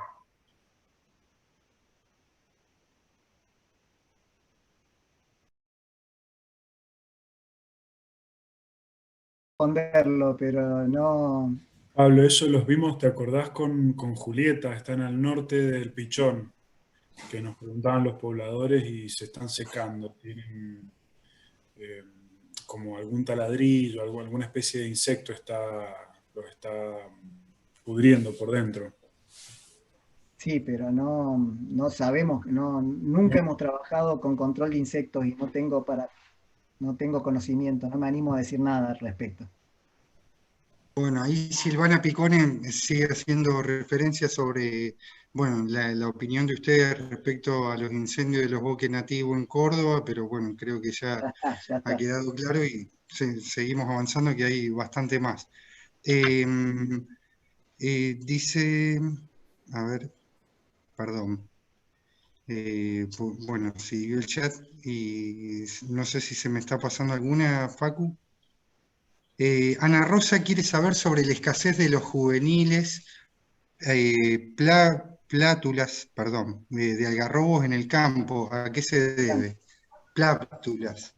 Plántulas. Sí, está mal escrito, perdón. Sí. Es que eso, no sé, Ana Rosa, de qué lugar estarás hablando. Va a ser muy dependiente del lugar. Nosotros hemos encontrado lugares que hay muchísimas plántulas y hay otros lugares que no hay ninguna. Entonces depende mucho de las condiciones ambientales, del estado del campo, de la dispersión, de la fructificación. Entonces no hay una razón sola, pero sí hay una alta variabilidad en la cantidad de plántulas y renovales que hay en un determinado lugar. Una cosa, y por eso creíamos muy importante esto de donde hay las plántulas, tratar de cuidarlas, porque es muy difícil. Se establecen cada muchos años. Se da un año bueno para el establecimiento. Pasan muchos años hasta que vuelva a darse una. Uno puede encontrar, por ejemplo, una bosta de vaca llena de plántulas, pero casi todas se mueren casi seguro, y son pocos los años en donde el establecimiento es efectivo. Ahí aclara Ana Rosa que ella estaba refiriéndose al Chigüido, el Malargüe, sí. Y la Sierra Pintada en San Rafael. El Chigüido, sí. Pero esos lugares hay pocos árboles, ¿eh? No conozco, no hemos trabajado mucho en ese lugar.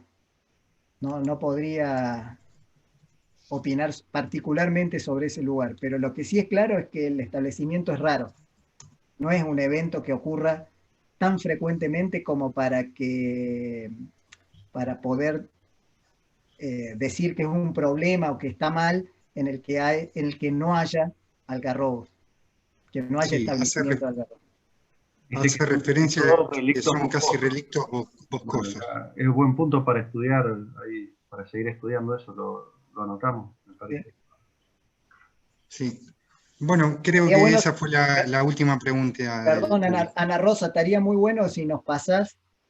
Bueno, ahí dice, el Chigüido, el Malargüe, Sierra Pintada en San Rafael, en una de esas los puntos, si tuviéramos los puntos para ver esos bosquecitos, porque no lo tenemos dentro de los bosques de Mendoza, esos puntos, a esos lugares. En Malargüe no tenemos bosque de algarrobo registrado. Al menos en el ordenamiento territorial de los bosques no está registrado zonas ahí.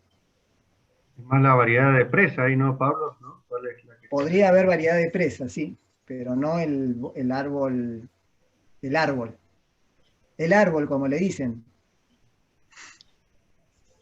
Los pobladores le dicen el árbol, ¿no? Porque como es un solo árbol. Es loco porque, hago un paréntesis, en guaraní y en quichua significa el algarrobo y el árbol. O sea que son sinónimos en alguna de las acepciones. Como le dice la gente también en el campo todavía. Bueno, esas fueron las últimas preguntas del público. Me hicieron hablar casi 2 horas, ¿eh? Sí. Sí, totalmente. Y 1 hora y 20 casi de preguntas. Bueno, les agradecemos mucho. Ana, ¿qué querés? Sí. Esto me está asustando porque yo no pensaba hablar el jueves que viene. Se va incrementando. El jueves que viene va a haber 400 personas y vamos a tener que hablar 2 horas y media. Hay que superarse. Ya se han anotado en 3 idiomas. ¿No? Bueno. El próximo capaz que te toca a vos, Juan. Bueno. Sí, hay que seguir pensando cómo sigue esto. 5 horas entonces. Sí. Bueno, les agradecemos mucho. No sé si alguien quiere decir algo más. Si no, podemos ir cerrando. La verdad que hemos tenido mucho apoyo del Yanila, del CCT, de CONICET de Buenos Aires, de Javier, de Carolina Edwards, de todos los que nombré al principio, de Jimena, y bueno, de todos ustedes que la verdad que han tenido muy buena onda de participar, mucha paciencia. Y bueno, esperemos que siga esto y aceptamos todas las propuestas que tengan ganas desde el Yanila, del CCT, desde afuera del Yanila, para poder seguir dialogando y aprendiendo a compartir nuestro trabajo, que como dijo Pablo, a partir de la pregunta, también es un aprendizaje, ¿no? Cómo hacemos divulgación o cómo conversamos entre nosotros, porque a pesar de que debería ser mucho más común, no es siempre lo que solemos hacer. Entonces, bueno, acá estamos y esperemos que la próxima vez tengamos más suerte. Esta vez alguna gente tuvo problemas porque teníamos una sala para 100 personas y después tuvimos que cambiar. Nos sorprendió la convocatoria para esta sala que tiene 300, finalmente hubieron 133. Entonces, bueno, son cosas y problemas que les pedimos disculpas, iremos tratando de solucionar y bueno. ¿Hubo gente que se quedó afuera porque entró a la otra sala? Entró, pero después hasta donde se entraron todos para esta sala, ¿no? Porque nosotros, los que entraron una a la otra, entraron a esta, pero hubieron algunos, entre ellos Sergio, creo, Londero, que quería estar en las dos charlas, en la otra que no estaba. Bueno, les dejo la palabra, no sé si alguien quiere decir algo, si no vamos a cerrar. Yo no quiero hablar más. Yo, una cosita nada más, que el error por entrar en la olla fue mío, estaba bien informado, sino que yo no había visto el nuevo mail. Pero conmigo otras 20 personas también, no lo habían visto. Así que ahí nos movilizamos y volvimos a entrar a esta. Ah, bueno, menos mal. No, por ahí había el cupo, ya estaba medio al límite, porque yo me anoté, me enteré de la charla hace media hora antes que empezara, y me anoté en el momento y nunca me llegó el vínculo, así que empecé a rastrear a ver quién me podía pasar un vínculo, y tuve suerte que lo pasaron, pero había otra gente, colega, que también estaba buscándolo, así que... disculpa, sí, quizás nos faltó mandar este mail de vuelta, mandamos el último creo que a las 6 de la tarde o algo así. Claro. Los que estuvimos ahí, que nos agarró la cola, no podíamos inscribirnos, ese era el problema. Perdón, Patricia. No. Bueno, estamos aprendiendo. Sí. Bueno, muchas gracias a todos de mi parte por la participación, las preguntas, y espero que les haya gustado. Muchas gracias. Gracias, Pablo. Hasta luego. Gracias a todos. Hasta luego. Gracias, Rubén. Muchas gracias.